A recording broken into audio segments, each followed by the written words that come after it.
C'est-à-dire qu'on est un peu plus libre déjà de faire ce qui nous plaît, sans le consentement du mari. Elle peut ouvrir un compte bancaire sans demander l'autorisation. Elle est tout à fait libre maintenant. Le 13 juillet 1965, la loi autorise enfin les femmes à ouvrir un compte en banque sans l'accord de leur conjoint. Un chemin vers l'émancipation financière des femmes, ouvert 80 ans plus tôt par la Caisse d'épargne. Dès 1881, la Caisse d'épargne décidait, avant tout le monde, que ses clientes femmes pourraient utiliser un livret librement, sans l'autorisation de leur mari. Cette entorse au régime matrimonial est perçue à l'époque comme révolutionnaire. Le garde des Sceaux s'en était même indigné en personne.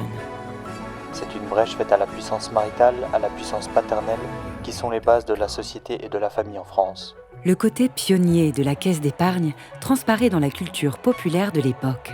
On peut citer deux grandes figures romanesques possédant un livret à la Caisse d'épargne. Gervaise, l'héroïne de Zola dans L'Assommoir, et Fleur de Marie, héroïne d'Eugène Sue dans Les Mystères de Paris. Malgré cette avancée, tout n'est pas rose pour les femmes. Loin de là.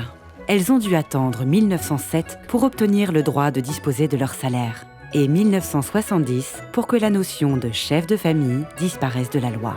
Les femmes sont restées une clientèle privilégiée des caisses d'épargne, avec une place de choix dans nos publicités, contrairement à la plupart des banques commerciales qui laissaient aux hommes le soin de parler d'argent. Mais d'où vient l'argent? J'ai été le toucher sur mon livret de caisse d'épargne.